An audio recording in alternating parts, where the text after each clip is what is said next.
Luigi Mangione, the suspect in the assassination of United Health Group CEO Brian Thompson, is seeking to have evidence suppressed as a result of an unconstitutional search. Let's talk about it. Now, in the wake of the assassination of Brian Thompson, there was a nationwide manhunt for the suspect. Police officers in Altoona, Pennsylvania, caught up with somebody at a McDonald's who they believed was that suspect. Suspect had on them a backpack. After moving that backpack away from Mangione, police officers started to search it. And in it, they found a firearm magazine. And they sealed it back up and brought it out to a police vehicle, arrested Mangione, and then continued to search the backpack while in the jail. One thing, though, they didn't get a warrant. Now, the government's argument is that the search of the backpack was a search incident to arrest. The problem is Chimel versus California tells us that police can only search an area that is within the suspect's immediate control. Incident to arrest. They moved the backpack away, therefore there was no risk of him accessing it or destroying any evidence that was within it. And in Arizona versus Gant, the Supreme Court made it clear that search incident to arrest only applies to areas within the suspect's control at the time of arrest, not before and not after. Now, after the search had been conducted, and potentially because they realized they might have screwed up, one of the officers stated the reason for needing the search was there could have been explosives in the backpack, and they were concerned about that. Though they couldn't cite any reason why they thought there may have been explosives, whether or not the officer that was searching the backpack had any training or equipment for explosive detection or disposal, or why they threw it in the back of the police car and drove it to the jail if they were concerned it had explosives in it.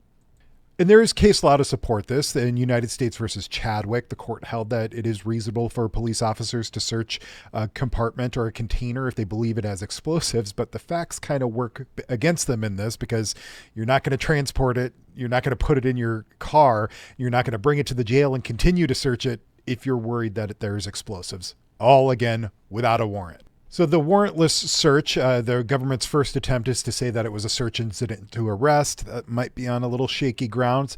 They have a second theory, though, called inevitable discovery. And this comes from Nix versus Williams, which says, yes, maybe the search that happened was unlawful, but the evidence should still be allowed to be admitted because police would have discovered it anyway through their normal procedures.